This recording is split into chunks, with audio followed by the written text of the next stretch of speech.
Hello' everyone, আৰম্ভ কৰিবলৈ লৈছোঁ এটা নতুন ব্লগ প্ৰকৃতিৰ বুকুৰ মাজৰ পৰা। এই যে ঠাইখন দেখিছে, এই ঠাইখনৰ নাম হৈছে খামৰেঙা বিল। এই ঠাইটুকুৰা আছে নাৰেংগীৰ পৰা চন্দ্ৰপুৰ দিশে কিছু দূৰ আমি আগুৱাই যাব লাগিব, আৰু তাৰ পাছতে পাণবাৰী ৰেলৱে ষ্টেচনলৈ যোৱা ৰাস্তাৰে কিছু দূৰ আগুৱাই গ'লে আদৰ্শ গাঁও দেখিব আপুনি, আৰু সেইফালে সোমাই গ'লে এই ধুনীয়া ঠাইখন আপোনালোকে বিচাৰি পাব।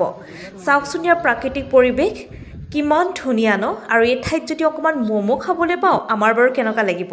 এয়া হৈছে তাৰ মূল্য। তালৈ গ'লে আপোনালোকেও খাব পাৰে, খুব ধুনীয়া আৰু হাইজেনিক।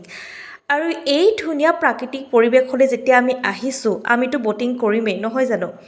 ৰ'ব, জোলনাও আছে আৰু মোক জুলি থকা ইতিমধ্যে আপোনালোকে দেখিছে। এয়া আমি দুটা পৰিয়াল যিহেতু গৈছিলোঁ, প্ৰথমটো পৰিয়ালে ধুনীয়াকৈ নাৱত গোটেই লেকটো ফুৰি আহিলে। এয়া লেক নে বিল আচলতে মই ইমান ভালকৈ ধৰিব নোৱাৰিলোঁ। বহুতে বিল বুলি কয়, বহুতে হ্ৰদ বুলি কয়। আপোনালোকে বাৰু জানেনে? যদি জানে প্লিজ মোক কমেণ্টত জনাব। আৰু আগতে আপোনালোক গৈছেনে নাই বাৰু? যদি নাই যোৱা তেন্তে এই ঠাইটুকুৰালৈ কিন্তু আপোনালোকে যাব পাৰে। এখন ট্ৰেইন পাৰ হৈ গৈছে, ৰ'ব জুম কৰি আপোনালোকক দেখুৱাইছোঁ। খুব দীঘল এখন গুডছ ট্ৰেইনেই হ'ব, মালবাহী ট্ৰেইন। আৰু ট্ৰেইনৰ সৈতে ছানছেটৰ এই লেণ্ডস্কেপটো কেনেকুৱা ধুনীয়া আছিলে। ইনো কেমেৰাত ভালদৰে কেপচাৰ নহয় বাৰু এইবিলাক ম'মেণ্ট। আৰু এই অখিলেশ ছাৰ, অংকুৰ আৰু আমি তিনিওজনে ব'টিং কৰিছিলোঁ পিছৰ বাৰত, আৰু খুব ভাল লাগিছিলে।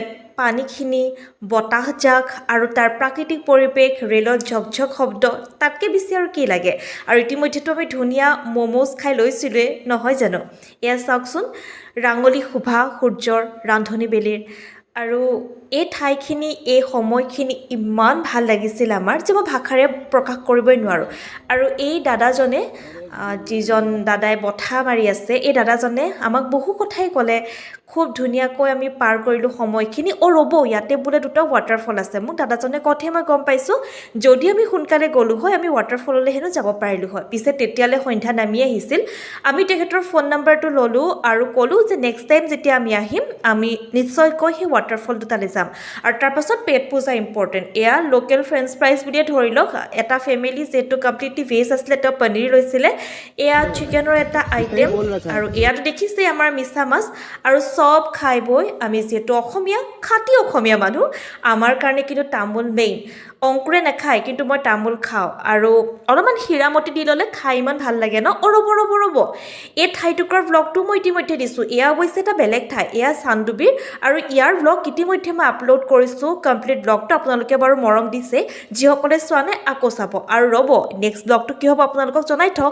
এইসমূহ দৃশ্য হৈছে মেঘালয়ৰ। চাওক, মোৰ দুখন গাঁৱৰ দুটা ভিডিঅ'ত আপোনালোকে বহুত মৰম দিছে। গতিকে নেক্সট ব্লগটোত এখন ধুনীয়া গাঁৱৰ কাহিনী মেঘালয়ৰ পৰা আপোনালোকলৈ লৈ আনিম। গতিকে তেতিয়ালৈ ষ্টে টিউন, আৰু থেংক ইউ আটাইকে।